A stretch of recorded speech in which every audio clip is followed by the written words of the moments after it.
Hello everyone, Sheek here with another Transformers review, and today I will be reviewing the Velocitron Speedia 500 Collection Transformers Legacy Cybertron Universe Override. And yes, this is Override. We're getting back. I mean, I know there's been a couple that have been from the Cybertron line, Cybertron Universe, but it's really cool to see some more coming out other than the Siege, I do believe, Cybertron version Optimus Prime, but hopefully they'll release it without the battle damage. That'd be pretty cool to go along with this wave. Very accurate to the original character. I mean, obviously the feet aren't quite the right color. There's a few things that they changed color-wise, but overall, more faithful to the cartoon model, in my opinion, than the original toy, especially the face. The head sculpt, definitely very faithful. And that's another reason why I want to get Metroplex, because he is really cool. And I know this is not Metroplex, but he is Cybertron line. Transformers in 19 steps. No bio. Sad face. No bio.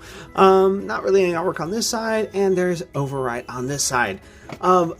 She was the leader, if for those of you that aren't in the know of the Cybertron universe, she was the leader of Velocitron.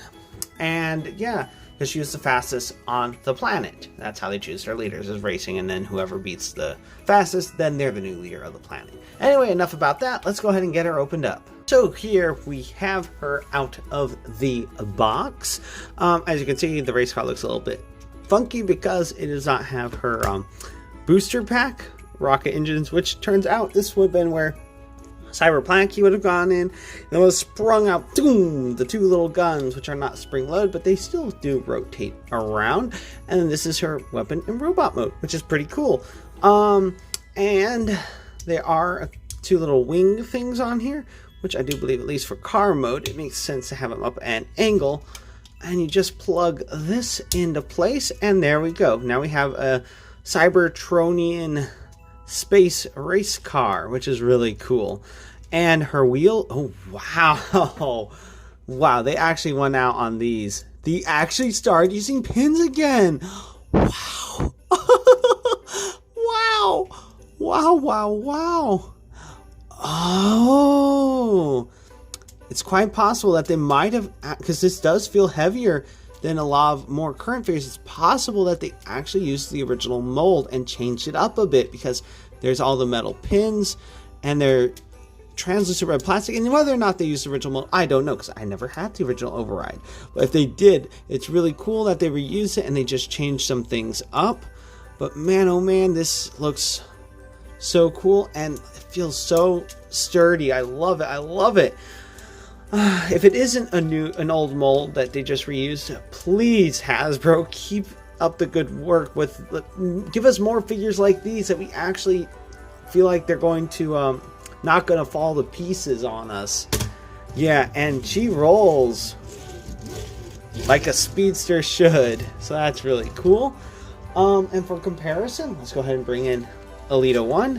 Speaking of which, although she is really cool, just does not have, and granted, this is supposed to be Voyager side. What's sad though, if they did reuse the mold, this was, for those of you that may have gone into Transformers more recently, in more recent years, this was the original deluxe class size. This would have been, I think, Scout. It was like Legend, Scout, Deluxe, Voyager, Leader, and I think Leader was probably the biggest size. But anyway, yeah, this used to be deluxe class size. So, but this is a modern Voyager. But anyway, yeah, so, okay, I guess I'll bring in another Voyager, or Leader. No, this would have been a Voyager class size back then. Technically, I still think he is kind of Voyager size, but he is Leader class as he comes with, you know, the trailer and all that. That's why they price him point Leader. Whatever. But yeah, that's about it. So, I hope everyone's excited as me, but let's go ahead and get her into a robot mode. She is quite a treat to transform, and I did take a quick look at a video of the original Override, and the original Override was pretty much almost a one-step auto-convert figure where you press on this part right here and it'd spring up mostly and mostly transform, but it was modeled to be more masculine, I guess. I mean, looks more like I guess a guy bot than a female bot, because apparently in the Galaxy Force cartoon, it was like Speed Convoy or something. Anyway, Nitrix Convoy something rather, but the pretty much the leader of Speed Planet, and that character was male in the show, but in the American cartoon, the character was female, which I think is cooler. Especially, but this one is definitely made with more of the female character in mind. And they point out that the original toy has broader shoulders, all that, whatnot. The face sculpt looks a little more masculine. So, in that case, it makes sense that because almost every other toy that I could remember pretty much matched up with the character in the show. Anyway, enough about that. Let's go ahead and get down to transformation. So, if you haven't already removed the gun, remove the gun.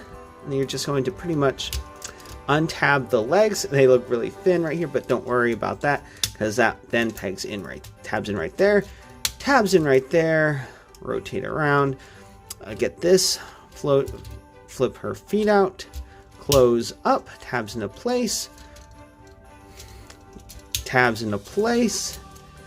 and then you pretty much got our lower body done. And then you're going to want to untab her hands from the pegs right there. Flip out and around, rotate around like that. And then gonna kind of just rotate this down. Then you're going to pull these out. Get this windscreen down. You're just going to wiggle in like that. Just get all, but you have to make sure that this tabs in right in there. Although it doesn't seem to want. There we are. Get that in there. Rotate around, rotate, and there we have one arm done. And then just pretty much do the same thing all over again on this side. And there we go. And rotate, and now we have Override in her robot mode.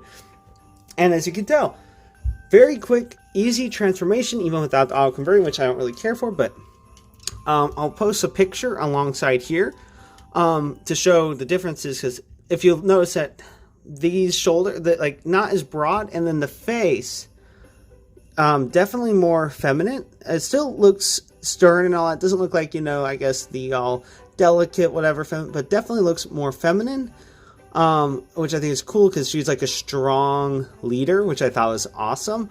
And I remember growing up, kids made jokes about her dating like Optimus Prime and stuff, which didn't really happen. If anything, I feel like it'd be more like Hot Rod, but anyway, not Hot Rod, Hot Shot. Hot Rod wasn't really in that. He was in Energon, whatever.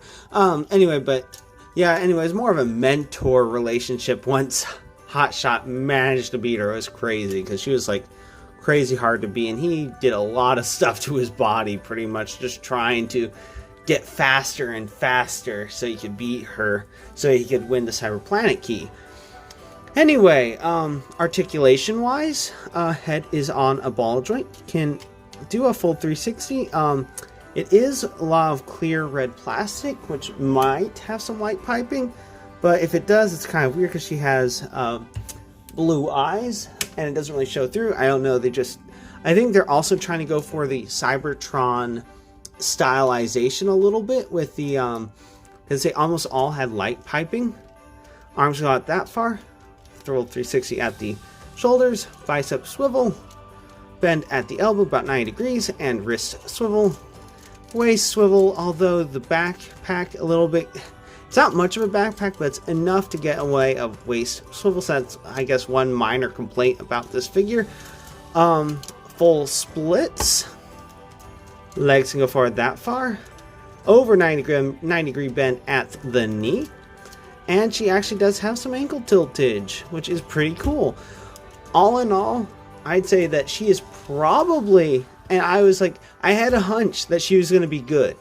I didn't know she was going to be this good, but I had a hunch she was going to be pretty good because she actually looked pretty cool. But man, oh man, like, Hasbro, like, if you could do this from the beginning, if you could do this, keep doing this. This is what you do good.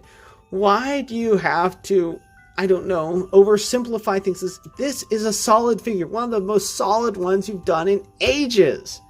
So please, please, for the love of all that's good, keep this up so we don't have to worry about us spending money on stuff that's just going to fall apart. Anyway, so there we have her gun, which can then go into her hand. And there we are. And there we have Override, looking all, well, if I use certain words, but pretty much looking very cool. And I don't know, just very cool and ready to lead a planet into battle, possibly.